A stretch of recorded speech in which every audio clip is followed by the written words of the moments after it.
গাইবান্ধা ট্রাফিকের দায়িত্বে শিক্ষার্থী ও আনসার সদস্যরা জেলার বিভিন্ন এলাকা ঘুরে দেখা যায় ট্রাফিক পুলিশের ভূমিকায় সড়কে কাজ করছেন সাধারণ শিক্ষার্থীরা। 2 জন আনসার সদস্যের সঙ্গে 8-10 জন শিক্ষার্থী গ্রুপ করে ট্রাফিক নিয়ন্ত্রণে কাজ করছেন। জেলার বিভিন্ন মোড়ে নতুন ব্রিজ, পৌর গেট সহ বিভিন্ন জায়গায় ট্রাফিক পুলিশের ভূমিকায় দেখা যায় শিক্ষার্থীদের। আমরা সকাল 11টা আসার পরে এখানে বরাবরই দেখতাম এখানে যানজট সবসময় লেগেই থাকতো।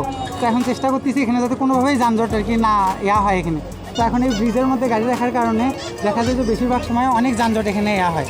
আমরা এই গাড়িগুলোকে বের করে দিচ্ছি। একই সঙ্গে জেলার বিভিন্ন জায়গায় পরিচ্ছন্নতার কাজ করতে দেখা গেছে শিক্ষার্থীদের সঙ্গে কথা বলে জানা যায় সড়কে ট্রাফিক পুলিশ না থাকায় মোড়ে যানজট ও বিশৃঙ্খলা হচ্ছে। তাই আনসার সদস্য মোহাম্মদ মমিনুল বলেন, ট্রাফিক পুলিশের দায়িত্ব পালনে রাস্তায় নেমেছেন। শিক্ষার্থীরা ট্রাফিকের দায়িত্ব নেওয়ায় খুশি সাধারণ মানুষও। ট্রাফিক পুলিশ না থাকায় সড়কে যানজট লাগতে পারে, এজন্য শিক্ষার্থীরা ভূমিকা পালন করছে। সবাই নিয়ম মেনে চলাফেরা করছে। এ ব্যাপারে গাইবান্ধা আনসার ভিডিপির জেলা সদস্য রঞ্জিত কুমার জানান, জেলার ট্রাফিক ব্যবস্থা সচল রাখতে 20টি পয়েন্টে 100 জন আনসার সদস্যরা দায়িত্ব পালন করছে। সাবরিনা জলিল, সবার কথা।